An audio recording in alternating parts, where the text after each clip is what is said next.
Hello, everyone. Welcome again to the Redden Recap, Episode 2, a special YouTube edition of the Bodybuilding.com podcast. I'm Nick Coleus, wearing sweatpants and a collared shirt at home here. And my guest, as last week, is Dr. Caleb Redden. He's a sports medicine physician in Boise, Idaho, a caged muscle athlete, and a contestant on this season of the Titan Games on NBC. Yes. You can watch on the NBC app. You can watch highlights on YouTube, wherever you watch stuff. Yep.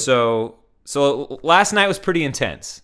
Oh man, I didn't put out any spoilers. I just told people, to pay attention and watch because it's going to be incredible. It's going to be intense, and it was. And we watched it together as a family in our home. There were tears shed last night on the couch, that's for sure. It was a pretty emotional experience for us to see, the outcomes of the competitions, and then also see how NBC, presented us to the world, and it was, pretty emotional, pretty special, pretty cool. Pretty romantic, too. It was, yeah.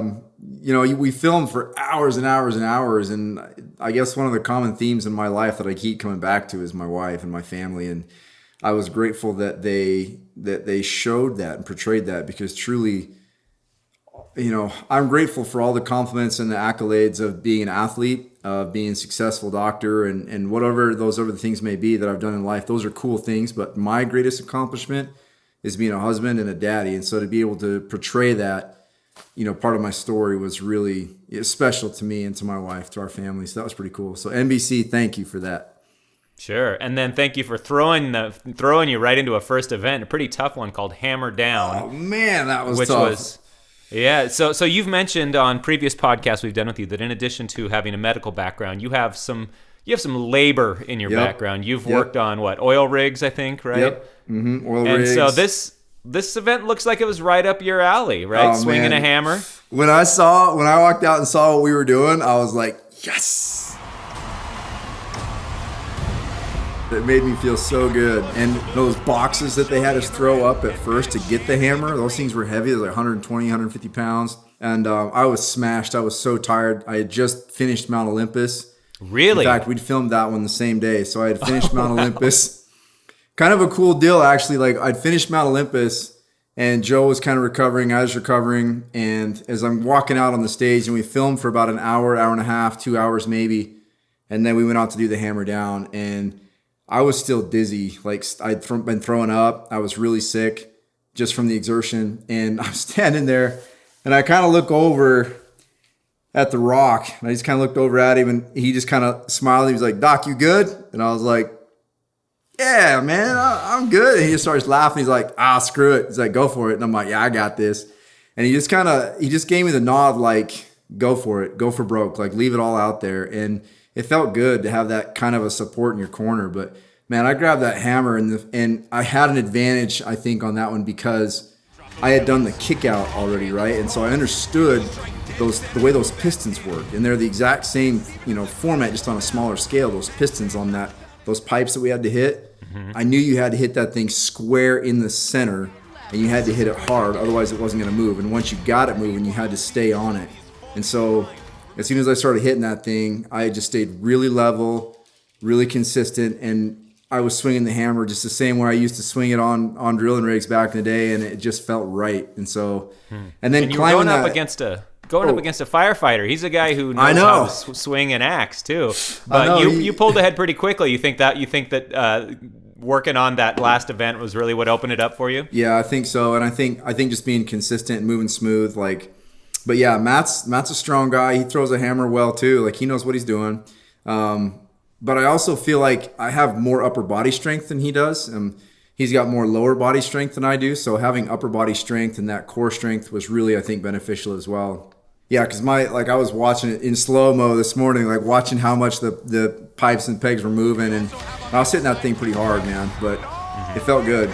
And then shimmying up that pole, oh my gosh, that's a long way up. Like, it's a very high pole. So yeah, how are you with heights? Fine, I do great with heights, but that thing was, when you're really tired and you're second guessing yourself, like, it was pretty shaky. That was a complicated part of that whole thing. Like, anybody can swing a hammer and hit the pipe and whatever, but climbing up on that thing really took some balance. And I'd been watching Bear Grylls Bear Grylls is like Man versus Wild. Anytime he traverses across a line or a tree, he does it in a certain way. And that's the same way I did it, and it allowed me to keep friction so that I could move a lot faster. And at that point, that's when I kind of pulled away from that. Because you kind of have to choose, like you go over or you go under. Under looks like it could be faster, but there's that risk of falling. Yep, and it's I think you peter out pretty quick. So about halfway through, Steven was going upside down, and halfway through he was like, man, his arms were burning, his legs were slipping, and the thing gets steeper as you go, so it was harder to hold on. So tell us that you at least got 12 hours of rest after that before you had to go do resistance, which just looked like the meanest event of them all. Oh, that one was bad. And no, so we finished that one up. It was like 6:37, and we were back on set at 7 the next morning, filmed some B-roll, and then Matt and I went out at 10:30, 11. So it wasn't 12 hours, but yeah, and I was at that point was pretty wrecked. I had tore a lat, and I had a massive hematoma on my knee, and bodies were just broken down, worn out. By the time Matt and I strapped up for that last event, both of us were really shattered, really tired. It's kind of a chaotic eruption of an event, and you're strapped to each other. It's pure chaos. I struggled at first to figure out what the hell was going on in it. Was it easy for you to understand? Like, all right, we got to just tie on here and then just pull each other to death? Yeah, I mean, we looked like that was one event that when I looked at it, I was like trying to figure out how do you best attack something like this? Because, I'm trying to calculate how far the barrels are to the edge and trying to figure out how heavy the barrels are going to be, and the floor, is it slippery? Is it not slippery? How much length of rope am I going to get before I hit the end? And, what type of forces am I going to feel? Like, there's just no way to know. Well, the initial impact shouldn't be understated here too. Like, I don't know, you've experienced a lot of impacts in your life, football, boxing, oil rig, whatever, Yep. But just being tied to another dude on a rope and running in the opposite direction, is there anything that you can really compare that to? No, man, that was that was a new experience for sure. I mean, I've played a lot of sports, contact sports, football, things like that, but there was nothing like that. I mean, I felt like I was moving fast, but I hit the end of that rope and just everything crumbled. I mean, I'm looking back, I was standing up too tall, and Matt he's a lot shorter than I am and a lot lower. And I had gained 2 or 3 steps on him to start with. I went on the 3-2-1, and then I left, and then there was the bang, and then he left. And so I actually went a bit early, and in my mind, I was like, man, I false started. And so my mind wasn't, in that split second, I wasn't locked in on what I was doing. And when I hit the end of that rope, it was just like lights went out, and then bang. And then I'm like, oh my gosh. And I tried to signal and say, hey, I think I false started. Do you want us to go again? But then we're still moving, so going. So I jumped up and tried to start throwing barrels out. And man, those things are so freaking slippery. I couldn't get a hold of it at that point. I couldn't grasp it. And, at that point, all you needed was just a split second in that event. You just needed a few feet. If you got a few feet on your competitor, then you have enough room and leverage to get those barrels moving. And Matt is not someone that you can afford to make a mistake against if you're competing against that guy. Like, he's a tactician, man. And so I made a mistake, slipped up at the beginning, got rocked, and the rest is history. He beat me. And that was a really hard loss for me because I'm the type of guy that I don't mind losing as long as I've done my best, given my all. I feel like I'm not the one that beat myself, right?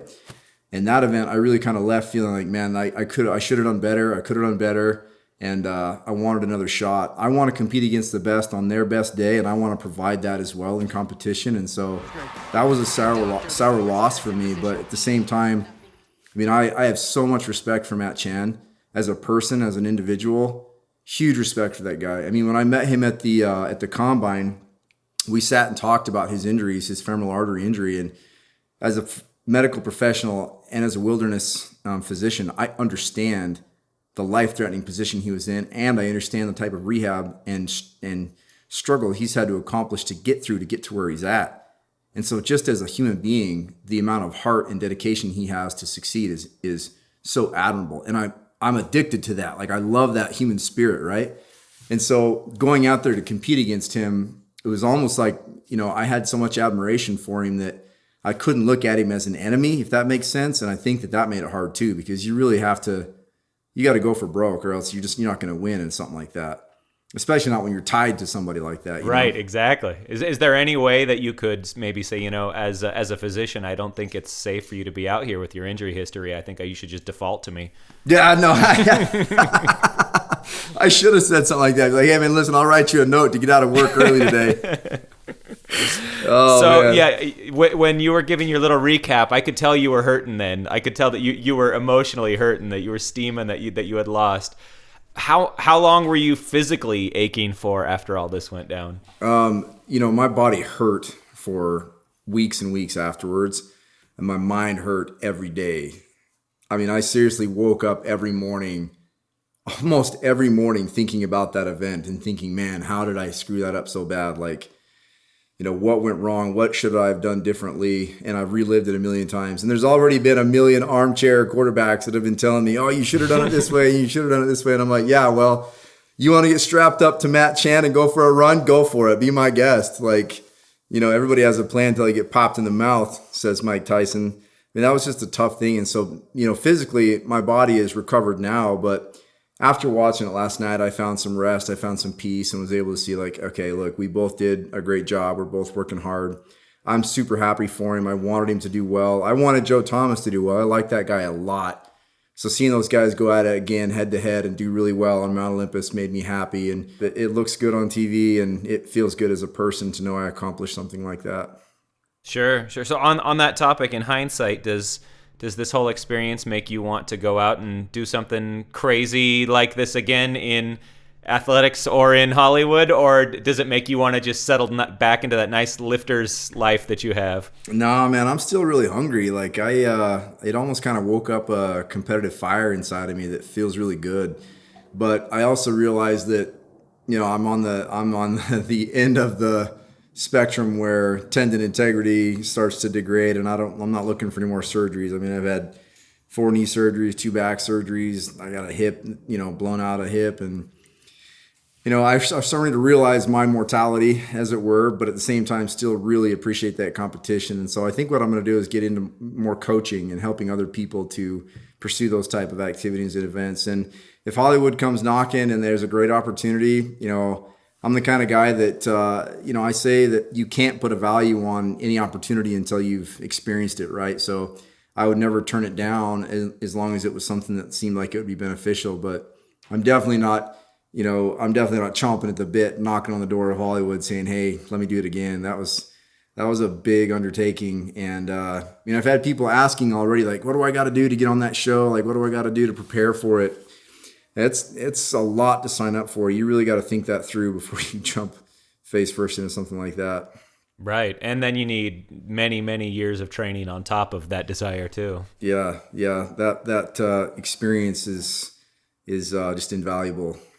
All right, well, Dr. Caleb Redden, we have a few articles and podcasts about your journey on Bodybuilding.com and about your approach to muscle and medicine. And unfortunately, this is probably the final episode of the Redden recap, but it's been good to have you on here a couple of times. Yeah, man, that's been awesome. I feel like a movie star and a rock star just sitting here in my own home talking to you, you know what I mean? So Well, I appreciate that. And yeah, we definitely have more plans to have you on in the future, because the story doesn't end here, right? That's right, man. You got to stay hungry. You can never revel in success. You can feel the sting of defeat, and you feel the elation of victory, but those feelings are fleeting. And so you have to have a short memory when you lose. You got to have a short memory. You learn from it. You move on. And when you're victorious, it's like, all right, just stack that one up, put that trophy on the shelf, and go hungry. Go chase the next one. So there's plenty more work to be done. All right, we'll be there with you. Thanks, man. I appreciate it, Nick.